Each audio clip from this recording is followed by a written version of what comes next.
कल तक के ग्राफ में हमने देखा था कि साइन इनवर्स और कॉस इनवर्स एक्स के ग्राफ हो गए। अब ध्यान से समझना, सारे ग्राफ फंडामेंटली जो मैंने बनाए हैं उससे पहले बताया है कि ग्राफ प्लॉट कैसे होते हैं, तो इसको भी मैं समझा रहा हूँ कि बेसिक से कि ग्राफ इसका भी कैसे प्लॉट होगा। तो मैं कहता हूँ बच्चों से कि आपको 11th क्लास के जो ट्रिग्नोमेट्रिक रेशियोज़ हैं उनकी वैल्यू आनी चाहिए, उसी हिसाब से इसको प्लॉट कर देंगे। जैसे मैं आपसे कहूँ कि ग्राफ कैसे प्लॉट हुआ, तो मुझे कुछ वैल्यूज़ बताओ आप। सबसे पहले मैं कहूँगा आपसे tan 0 की वैल्यू बताइए आप। tan 0 की क्या होगी भाई? 0। अब समझना, tan 0 की वैल्यू 0 है, ठीक है। उसके बाद मुझे बताइए tan 30 की वैल्यू 1/√3। तो देखो यहीं से ITF या इनवर्स टिग्नो वाले भी रेशियोज देखते जाओ।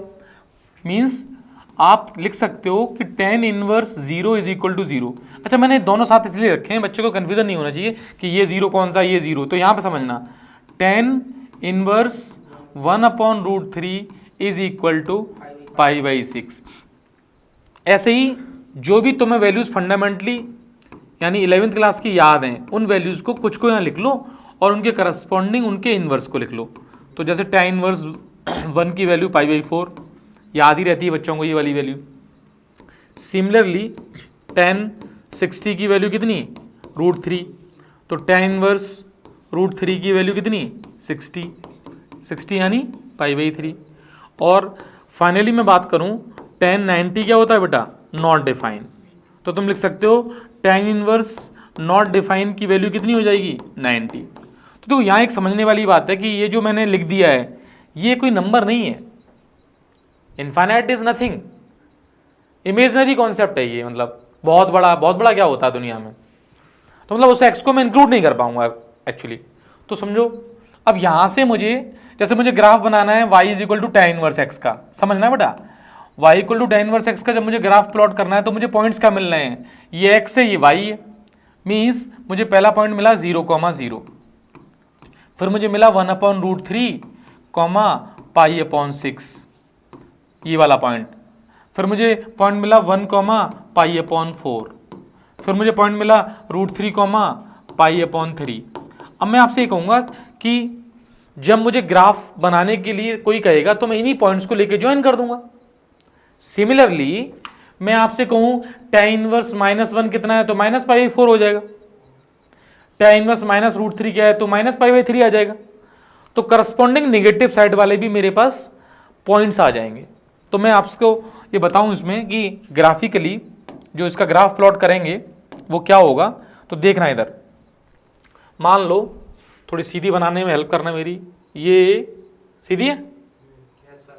ठीक, ऑलमोस्ट सीधी है, ठीक है। ये एक्स एक्सिस ले ली मैंने, ठीक है, और ये ले ली मैंने वाई एक्सिस, ठीक। फिर मैंने यहाँ पे एक लाइन ड्रॉ कर दी जो इसके पैरेलल है, और सिमिलरली मैंने यहाँ एक लाइन ड्रॉ कर दी, ये इसके पैरेलल है। रेडी हो गई अब? ठीक है, ठीक। अब सुनो, ये ओरिजिन है, 0,0 है, ये पॉइंट भी था अपने पास। ये 0, -π/2 है। सिमिलरली ये 0, π/2 है, क्योंकि y एक्सिस है ये। अब ये x एक्सिस है। जो अपने पॉइंट्स हैं वो बीच के हैं सारे पॉइंट्स। तुम पॉइंट्स को ध्यान से देखो, ये रही 0, 0, 1/√3, π/6। तो एक्चुअली ये जो ग्राफ बनेगा ना, वो ग्राफ इस तरीके का बनेगा। मैं यहाँ प्लॉट कर दे रहा हूँ। ये ग्राफ आपको हैंड से बनाना पड़ेगा और इस तरीके का ग्राफ आएगा। ये समझना है इसको। -इनफाइनाइट और इनफाइनाइट ये दोनों कभी नहीं हो सकते। तो यहां पर ये सिंबल जो है वो बता रहा है कि जब x इनफाइनाइट हो जाएगा तो y की वैल्यू π/2 की तरफ टेंड करेगी। लिमिट का कॉन्सेप्ट समझ सकते हो। x इनफाइनाइट जा रहा है तो y ऑलमोस्ट इसको टच कर जाएगा, तो पैरेलल हो गया। और कोई कहे पैरेलल लाइन कहाँ टच करती हैं, तो कहीं नहीं करती हैं, तो क्या कह देते हैं? इनफाइनाइट पर टच करती होंगी, क्योंकि इनफाइनाइट पे तुम कुछ कर ही नहीं पाओगे वहां जाके। तो जब x इनफाइनाइट होगा तो ये टच भी कर जाएगा उसको, तो समय उसकी वैल्यू π/2 हो जाएगी। अल्टीमेटली आप इस ग्राफ के सारे डिफरेंट पॉइंट्स को देखेंगे तो समझ जाएंगे ये 0, 0 है, ये वाला, ठीक। सपोज मैं कहूं कि मेरे पास ये पॉइंट 0,π/4 होगा, यस और नो, क्योंकि y एक्सिस पे क्या आएगी, उसकी वैल्यूज जो एंगल्स हैं। तो करस्पॉन्डिंग में यदि तो मैं दिखाना चाहूं आपको, ये पैरेलल लाइन एक ड्रॉ की मैंने ऐसी, एक लाइन ऐसी आ गई, तो पता है ये पॉइंट क्या होगा 1,0, और फाइनली इस पॉइंट को मैं बोलूंगा 1,π/4। यही तो पॉइंट था अभी, तो 1,π/4 पॉइंट आ जाएगा, यस और नो।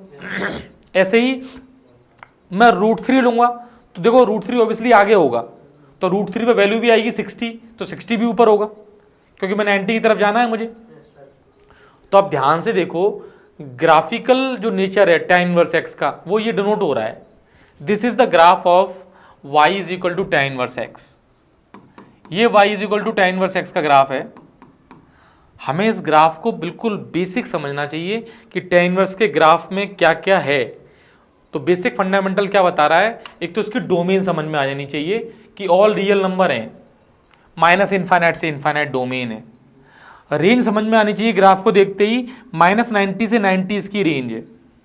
ग्राफ के साथ तुम लोगों को डोमेन और रेंज दोनों दिमाग में भी रखनी है। मैं लिख दे रहा हूं, डोमेन हो गई ऑल रियल नंबर, और you can say -∞ to infinite. Similarly range की बात आएगी तो रेंज आ जाएगी ओपन इंटरवल -90 टू 90। ये रेंज वैसी है जैसे याद करो साइन इनवर्स x की रेंज थी, लेकिन वहां क्लोज इंटरवल था, क्योंकि वो पॉइंट आ रहा था 1 पे, वो वैल्यूज थी, तो यहां वो कभी आएगा ही नहीं। तो ये ग्राफ आ गया y is equal to tan inverse x। अच्छा देखो, ग्राफ की अपनी एक इंपॉर्टेंस है, ग्राफ पता है ना तो बहुत कुछ पता है। तुम देखो, जैसे कोई बच्चा कहे मुझसे कि सर tan इनवर्स -1 क्या होगा, तो तुम देखो ना ग्राफ में tan इनवर्स -1 क्या होगा। बेटा देखो -1 मान लो यहाँ कहीं होगा -1, ऑब्वियसली जैसे 1 इधर है तो -1 इधर होगा, तो -1 के करस्पॉन्डिंग तुम देखोगे तो ये -π/4 हो जाएगा। तो मामला फिट हो गया कि ये तो -π/4 होगा। अच्छी बात है। ऐसे ही वो सारी वैल्यूज जो मैं इधर लिखने जा रहा था, जैसे सपोज मैंने √3 पे पूछा कि tan इनवर्स √3 क्या होगा, तो √3 के करस्पॉन्डिंग देखोगे आपको, आप यहां देखोगे √3 ये रहा, और इधर जाओगे तो ये मिल जाएगा π/3 60, जिसको बोल सकते हैं। वैल्यूज पता ही है ना मुझे। अच्छा 1/√3 कहाँ होगा, इससे पहले होगा, और 1/√3 पे 30 मिल जाएगा मुझे। बस इन्हीं सारे पॉइंट्स को मैंने ज्वाइन कर दिया है। और बेटा आज के बाद तुम्हें याद भी रखने हैं, क्योंकि मैक्सिमम क्वेश्चंस तो ये जो बना दिया है, आपकी एनसीईआरटी सारी यही क्वेश्चन पूछ लेती है कि tan इनवर्स 1 बताओ। हाँ, अब वो कैसे पूछेगी वो उस पर डिपेंड करेगा, क्वेश्चन के पूछने के तरीके ऐसे ही होंगे। बात समझ में आ रही है? ठीक है, ये बात समझ में आ गई, ग्राफ एकदम समझ में आ गया। अच्छा, तो जैसे मैं कुछ इस पे क्वेश्चंस पूछूं आपसे, डोमेन रेंज दोनों लिख ली हम लोगों ने, डोमेन याद है, बोलो domain. Real number range -π/2 to π/2। इसकी सारी बात क्लियर हो गई यहां तक की। अब एक बात और ध्यान से समझना, साइन इनवर्स x एक इंक्रीजिंग फंक्शन था, उसमें x की वैल्यू बढ़ती थी तो y की वैल्यू बढ़ती थी। सिमिलरली tan इनवर्स x ये भी एक इंक्रीजिंग फंक्शन है, x की वैल्यू बढ़ेगी तो ऑब्वियसली y -90 से 90 तक बढ़ेगा। ये इंपॉर्टेंट कॉन्सेप्ट है इसका। अच्छा एक काम करते हैं, हम आपको मैं देता हूं इसके कुछ क्वेश्चंस। पहला क्वेश्चन देखो, इधर देखो, tan इनवर्स और सपोज मैंने पूछा -√3, मुझे आंसर बताओ बस तुम लोग। अभी सिखाया भी था, ग्राफ को देख के सोचो, tan इनवर्स -√3 की वैल्यू। अब सुनो बेटा, तुम इतना याद रखा करो कि tan इनवर्स में √3 वैल्यू कब होती है, 60 पे होती है। अब 60 याद रख लो और माइनस लगा दो आगे, -π/3 बस, तो आंसर आएगा -π/3। इतनी सी वैल्यू है इसकी। वो इधर वाले ग्राफ हैं, अब वो वैल्यूज पूछूंगा तो बताना तो पड़ेगा ही भाई तुम्हें, और सिमिलर छोटी छोटी वैल्यूज यही पूछी जाएंगी, बता दोगे ना। अच्छा एक बात और करते हैं, जैसे मान लो तुमसे किसी ने कहा कि आप tan इनवर्स -1/√3 की वैल्यू बताओ, तो 30 पे वैल्यू होती है, वेरी गुड। माइनस लगा लोगे, minus pi by six, minus pi by six हो जाएगा। ठीक है, अब टेन इनवर्स माइनस वन किसी ने पूछा तो माइनस पाई बाई फोर हो जाएगा। मीन्स नेगेटिव साइड वाली वही वैल्यूज हैं। तो देखो एक बात तो समझ में आ रही है हमें कि सर वो स्टैंडर्ड एंगल्स हैं, ज़्यादातर वही पूछे जाते हैं क्योंकि उन्हीं पर आप वैल्यूज लिख सकते हो, नहीं तो फिर टेन इनवर्स वो लिख के छोड़ना पड़ेगा। जैसे कोई कहे कि भाई टेन इनवर्स और माइनस टू बताओ, अब इसका कुछ नहीं कर पाओगे। टेन इनवर्स माइनस टू को तुम इतना लिख सकते हो माइनस टेन इनवर्स टू, ज्यादा से ज्यादा। अच्छा बात आती है, हम टेन इनवर्स के अंदर तो 200 कुछ भी लिख सकते हैं, ऐसा हम वहां नहीं लिख पाते थे साइन इनवर्स में, क्योंकि साइन इनवर्स की डोमेन बड़ी छोटी थी, -1 से 1 थी बस। इसकी डोमेन माइनस इन्फाइनाइट से इन्फाइनाइट है। कोई पूछे टेन इनवर्स 100 बताओ, तो वैल्यू तो होगी, और तुम ग्राफ देख के ये भी बता सकते हो कि सर 100 होगी, कुछ भी होगी, 90 से छोटी होगी, 90 से आगे नहीं जाएगा।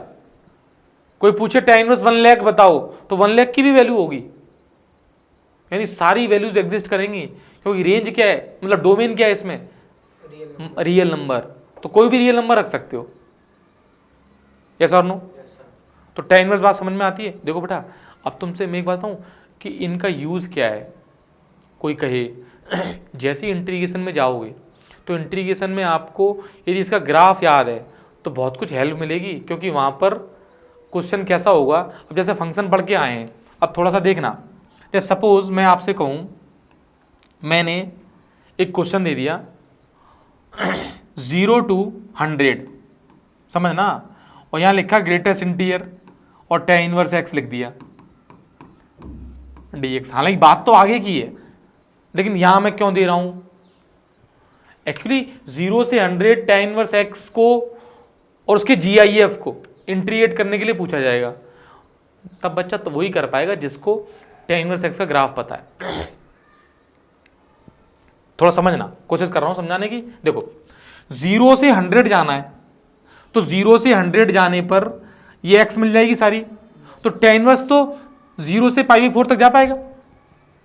अब उसको, जिसको ये ग्राफ पता होगा वो सोच पाएगा बाय द प्रॉपर्टीज। तो फिलहाल सुनो, तुम इतनी बात याद रखना कि मैंने एक बार बताया था कि जब हम इंटीग्रेशन पढ़ेंगे तो इसके ग्राफ को यूज करवाऊंगा मैं। फिलहाल इतना याद कर लो, चलेगा?